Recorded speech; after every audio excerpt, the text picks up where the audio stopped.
inshuti y'impuhwe. Nese ufite inshuti zingaheza?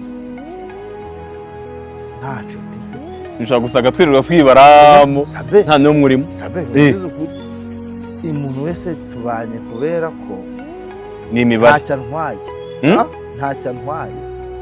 Ntacyo ngutwaye, ntacyo ntwaye. Mugahita mubana. Turabanye. Nta nshuti ugira. Ariko nanone iyo ugize icyo ntwaye ukura mu murongo ukajya. Urabimubwira cyangwa ari bucece?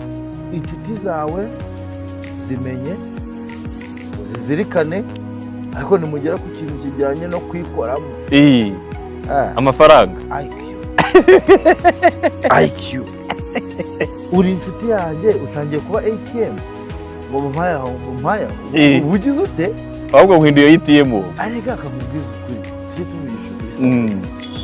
Ngo uzazirikane, uzababarire, uzagira impuhwe ku muntu wese uzaguhemukira.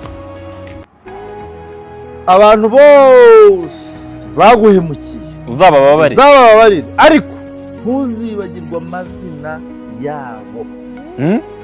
Abantu bose baguhemukira, wa muntu wakuborotse waramugujije amafaranga kabone nubwo yaje kuyaguha nyuma, mubabarire, ariko izina rye ntuzaryibagirwe, urizirikane. Ibyo ko ari ubutindi. N'ubutindi.